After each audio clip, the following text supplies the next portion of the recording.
எனக்கு மாரிதாஸ் மீது மரியாதை உண்டு, தமிழ் கேள்வி செந்தில் அவர்கள் மீது மரியாதை உண்டு, கிஷோர் கே சாமி மீது கூட எனக்கு மரியாதை உண்டு. ஆனால் இந்த ராஜவேல் நாகராஜன் இருக்க பாருங்க, இவன் மீது எனக்கு மரியாதை கிடையாது. அப்பவும் கிடையாது, அவன் கூட பேசின காலத்திலையும் கிடையாது, எப்போதும் கிடையாது. ஏனால் இவனுக்கு எந்த கொள்கையும் கிடையாது. அது அவன் கூட இருந்த தம்பி மகிழ்நன் இருக்கார் பாருங்க, ஐவளையொலி மகிழ்நன் மிக அழகா சொல்லி, நீ ஒரு சித்தாந்தவாதியும் கிடையாது, கொள்கையும் கிடையாது, கோட்பாடும் கிடையாது, நீ ஒரு பிழைப்புவாதி. அதான் நான் சொல்லுவேன். இவன் திராவிடவாதியும் கிடையாது, தேசியவாதியும் கிடையாது, தமிழ் தேசியவாதியும் கிடையாது, இவன் ஒரு பிழைப்புவாதின்னு சொல்லுவேன். சவுக்கு சங்கர் அதே தான் இந்த ராஜவேல் நாகராஜன். அந்த ராஜவேல் நாகராஜன் சவுக்கு சங்கருக்கு மாங்குன்னு கொடுக்குறான். மாங்குன்னு அண்ணாமலை சொல்றது போலவே பார்த்து பக்குவமா பண்றாப்புல பண்ணிட்டு போட்டோம். அவர் பண்றதால நமக்கு ஒரு விமர்சனம் கிடையாது. ஆனால் சவுக்கு சங்கர் போன்றவர்கள் எவ்வளவு பெரிய பேராத்தானவர்கள் என்பதை காலம் கொஞ்சம் கொஞ்சமாக காட்டிக் கொண்டிருக்கிறது. தமிழ் சமூகத்திலிருந்து புறக்கணிக்கப்பட வேண்டியவன் சவுக்கு சங்கர். தமிழ் சமூகத்திலிருந்து இவன் இந்த சமூகத்திற்கே பேராபத்து என்பது இன்னும் காலம் தீர்மானிக்கும், காலம் காட்டி கொடுக்கும். அவனுடைய வார்த்தைகள் அவன் தான் பொறுப்பு. ஆனால் அவன் வார்த்தைகளுக்கு அவன் பொறுப்பேற்க மாட்டான்.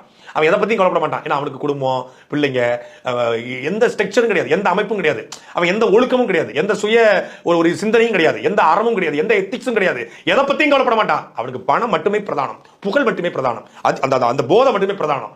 அதனால அந்த போதைக்காக பேசக்கூடியவன் அவன் பேச்சையெல்லாம் பெரிதாக எடுத்துக்கொள்ளக்கூடாது. ஆனாலும் விடுதலை புலிகளையும் இயக்கத்தையும் இழிவுபடுத்தவன் எவனாக இருந்தாலும் அவன் தமிழ் சமூகத்திலிருந்து முழுவதுமாக புறக்கணிக்கப்படுவான் என்பதை தமிழ் தேசியவாதிகள் காட்டணும். கேள்வி என்ன, இவனையும் இந்த சவுக்கு சங்கர் போன்ற தமிழ் தேசியத்திற்கும் தமிழ் தேசியவாதிகளுக்கும் ஒட்டுமொத்தமான ஈழத்திற்கும் எதிரான நிலைப்பாடு கொண்ட இவனுக்கு எந்த கொள்கையும் கோட்பாடும் தத்துவமோ சித்தாந்தமோ எதுவும் கிடையாது. இவனுக்கு பணம் தான் ஒரே பிரத்யேகம். அது அந்த பணத்திற்காக யாரையும் அவதூறு பேசுவான். பணம் கொடுத்தா அவனை பத்தி அவன் 1 மணி நேரம் பேசுவான். பணம் கொடுத்தா அவன் தாயை பற்றி இழிவாக இவன் பேசுவான். அந்த அளவுக்கு கேவலமான மனிதன். இவனையும் ஆதரிக்கிற தமிழ் தேசியவாதிகள் சொல்றாங்க. அவங்க தமிழ் தேசியவாதியை சத்தியம் இருக்க முடியாது. சவுக்கு சங்கரை ஆதரிக்கிறவன் தமிழ் தேசியவாதியை இருக்கவே முடியாது.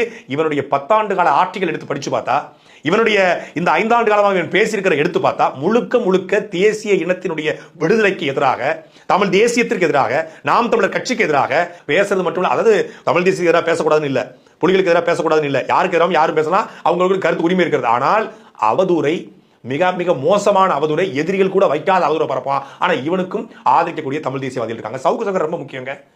அவர் பொய் சொல்லட்டும், அவர் என்னதான் பொய் சொன்னாலும் சரி, அவர் பேசுற தப்பு இருந்தாலும் சரி, ஆனால் அவர் தேவை. திமுகவை அடிப்பதற்கு அவர் தேவைதான், அவர் பேசுவது சரிதான் அப்படின்னு இவருக்கும் அண்ணாமலை பாணியில பார்த்து பக்குவமா பண்ணக்கூடிய ஆட்களும் இங்க இருக்கிறாங்கன்னு நினைக்கும் போதுதான் ரொம்ப பெருமையா இருக்கு. அதுல இந்த ராஜவேல் நாகராஜன் ரொம்ப பேசுறான். இவனை எல்லாம் பேசி என்னுடைய தரத்தையும் சாட்டையும் நான் இழிவுபடுத்த கூடாது அப்படிங்கிறதான் அவன் பேரை கூட உச்சரிக்க கூடாதுன்னு நினைக்கிறேன். உச்சரிக்க கூடாது அப்படிங்கிறத என்னுடைய விருப்பம். இவனுக்கெல்லாம் ஒரு காணொலி போடணுமா? அவன்லாம் ஒரு மனிதனா கூட மதிக்கிறது கிடையாது. ஒரு மனிதனா ஒரு மதிப்பு இருக்குது. எங்க ஒரு கொள்கை உள்ள, ஒரு கோட்பாடு உள்ளவன மதிக்க